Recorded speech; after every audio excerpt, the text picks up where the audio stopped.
찾아가서 종의 몸에 지닌 것도 아낌없이 드리리다.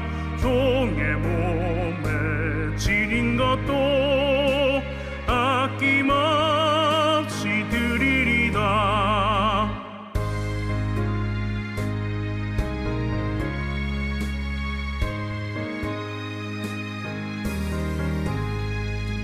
존귀 영광 모든 권세 주님 홀로 받으소서.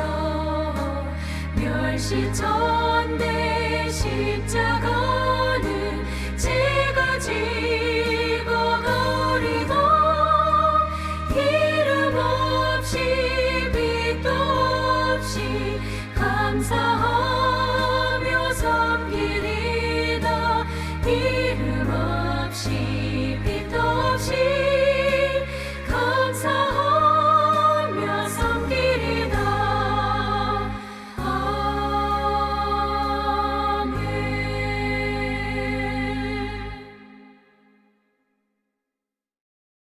잘 들으셨습니까? 이 찬송가를 들으시면서 어떤 느낌을 받으셨는지요? 아마 큰 은혜를 받으신 분이 많이 계실 것입니다. 또 주님을 위해 살겠다고 다짐하신 분도 많이 계실 것입니다. 그런데 솔직히 저는 이 찬송가의 노랫말이 마음에 들지 않습니다. 하나님의 사랑과 은혜와 능력과 자비와 배려와 용서와 화해와 화평을 전혀 느낄 수 없습니다. 왜 그런지 그 이유를 말씀드리기 위해 먼저 여러분께 질문부터 하나 드려보겠습니다. 잘 아시다시피 모든 종교에는 신이 존재하고 있고 그 신을 신앙하는 사람이 존재하고 있습니다. 신과 사람은 종교 영역에서는 없어서는 안 될 필수적인 존재입니다. 기독교에도 당연히 하나님이라는 신이 계시고 그 하나님께서 지으신 사람이 있습니다. 그런데 하나님이 사람을 위해 존재하는 것일까요? 사람이 하나님을 위해 존재하는 것일까요? 하나님이 사람을 위해 일하는 것일까요? 사람이 하나님을 위해 일하는 것일까요? 제가 정답을 알려드리겠습니다. 하나님이 사람을 위해 존재하는 것이고 하나님이 사람을 위해 일하는 것입니다. 즉 사람은 하나님에게 있어서 목적적인 존재이지 결코 하나님을 위한 수단적인 존재가 아니라는 의미입니다. 이 점을 반드시 이해하시고 반드시 기억하신 상태에서 신앙생활을 하셔야 합니다. 그렇지 않으면 여러분들의 신앙은 사악한 종교인들로 인해 전혀 열매 맺지 못하는 헛된 신앙이 될 수도 있습니다. 하나님이 사람을 위해 존재하고 하나님이 사람을 위해 일을 한다는 증거가 성경에도 있습니다. 여러분들께서 너무나 잘 알고 계시는 10계명 중에 첫 번째 계명, 즉 너는 나 외에는 다른 신들을 내게 두지 말라라는 계명이 그 증거입니다. 하나님께서 하나님 이외에 다른 신들을 섬기지 말라고 말씀하셨습니다. 하나님께서 왜 이렇게 말씀하셨을까요? 하나님께서 셈이 나서 이렇게 말씀하셨을까요? 하나님께서 질투가 나서 이렇게 말씀하셨을까요? 절대로 그렇지 않습니다. 하나님께서 다른 신들을 섬기지 말라고 말씀하시는 이유는 다른 신들을 믿어봐야 사람들에게 아무 소용이 없고 아무 쓸모가 없기 때문입니다. 신들이 사람들에게 아무런 도움을 주지 못하기 때문입니다. 신들이 사람을 위해 하는 일이란 하나도 없으면서 오히려 사람들 위해 군림하고 있고 사람들의 시간과 사람들의 재물과 사람들의 노력을 갈취하고 있기 때문입니다. 그래서 하나님께서 나 외에 다른 신들을 두지 말라고 말씀하시는 것입니다. 이 말을 바꾸어 말하면 하나님은 사람들에게 소용이 되는 분이시고 유익이 되는 분이시고 도움이 되는 분이시라는 의미입니다. 하나님은 사람들 위해 절대로 군림하지 않으며 반대로 사람을 위해 일해주시는 분이시라는 의미입니다. 사람들의 시간과 노력과 재물을 갈취하는 다른 신들과는 달리 하나님은 오히려 그것들을 견고하게 지켜주시는 분이시라는 의미입니다. 신 중에 사람을 위해 존재하고 사람을 위해 일하는 신은 오직 하나님뿐이라는 의미입니다. 즉 하나님께 사람은 목적적인 존재이지 결코 하나님의 영광이나 하나님의 존귀를 위한 수단적인 존재가 아니라는 의미입니다. 그리고 성경 66권의 모든 이야기가 이 사실을 확실히 증거하고 있습니다. 조금 전 찬송가 323장 부름받아 나선 이 몸을 들으셨습니다. 그동안 많이 들었고 그동안 많이 불렀던 찬송가입니다. 그런데 오늘 이 찬송가를 들으시면서 어떤 느낌을 받으셨습니까? 큰 은혜를 받으신 분이 많이 계실 것입니다. 주님을 위해 살겠다고 다짐하신 분도 많이 계실 것입니다. 그러나 하나님께 사람은 하나님의 영광이나 하나님의 존귀를 위한 수단적인 존재가 아니라 목적적인 존재라는 사실을 머릿속에 굳세게 심고 이 찬송가를 들으셨다면 이 찬송가의 노랫말이 참으로 황당하다는 느낌을 받으셨어야 합니다. 이 찬송가의 노랫말이 참으로 웃긴다는 느낌을 받으셨어야 합니다. 그동안 이 찬송가를 통해 은혜를 받으셨는지 모르겠지만 이제부터는 황당함을 느끼셔야 하고 한 발 더 나아가 앞으로 이 찬송가를 불러서는 안 되겠다고 생각하셨어야 합니다. 1절 부름받아 나선 이 몸 어디든지 가오리다. 괴로우나 즐거우나 주만 따라 가오리니 어느 누가 막으리까 죽음인들 막으리까 어느 누가 막으리까 죽음인들 막으리까라고 노랫말이 되어 있습니다. 하나님을 향한 헌신을 다짐하는 의미의 노랫말입니다. 그런데 성경에서 하나님께서 사람에게 헌신을 요구하신 적이 있었습니까? 그런 적 없었습니다. 하나님께서 우리를 부르셨으니 우리는 죽기를 각오하고 하나님을 따라가야 한다고 합니다. 이 노랫말이 말이 됩니까? 말이 되지 않습니까? 말이 되지 않습니다. 무조건적인 헌신과 무조건적인 복종을 요구하는 하나님은 결코 사랑과 은혜의 하나님이 아니라 조폭 하나님일 뿐입니다.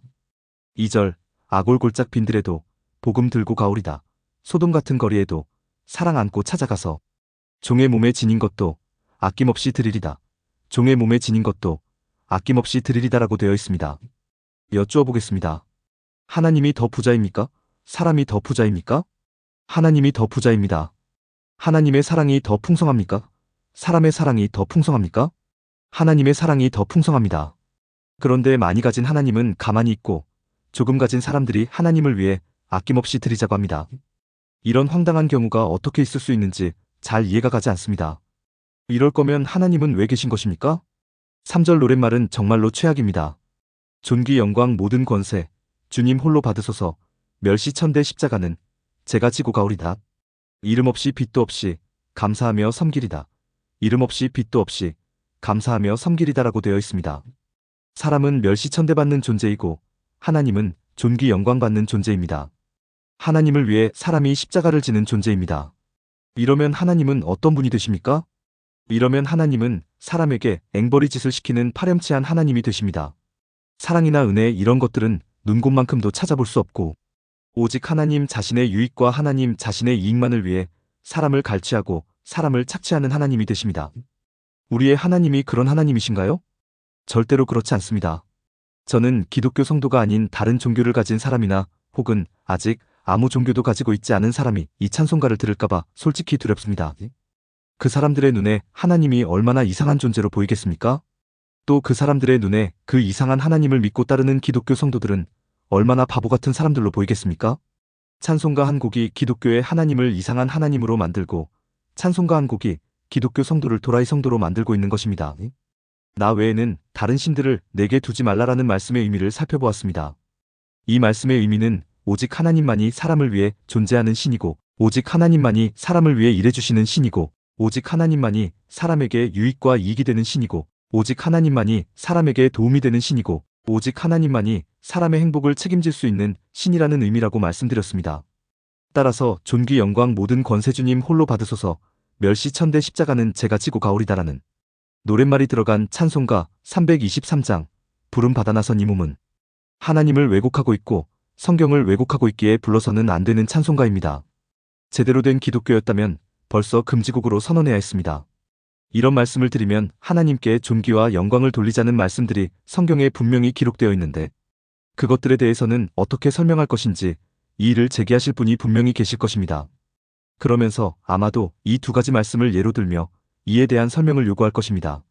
첫 번째는 마태복음 6장 33절 그런즉 너희는 먼저 그의 나라와 그의 의를 구하라라는 말씀과 두 번째는 고린도전서 10장 31절 그런즉 너희가 먹든지 마시든지 무엇을 하든지 다 하나님의 영광을 위하여 하라라는 말씀일 것입니다. 그런데 이 두 가지 말씀이 글자 그대로의 의미가 절대로 아닙니다. 지금까지 알고 있었던 단순한 의미의 말씀이 절대로 아닙니다. 조만간 이 내용을 가지고 찾아오도록 하겠습니다. 오늘 내용에 공감하셨다면 구독과 좋아요, 알림 설정 부탁드립니다. 하나님의 말씀을 바르게 전하는데 큰 도움이 될 것입니다. 평등하고 공정하며 정의롭고 행복한 세상을 이루는데 큰 도움이 될 것입니다.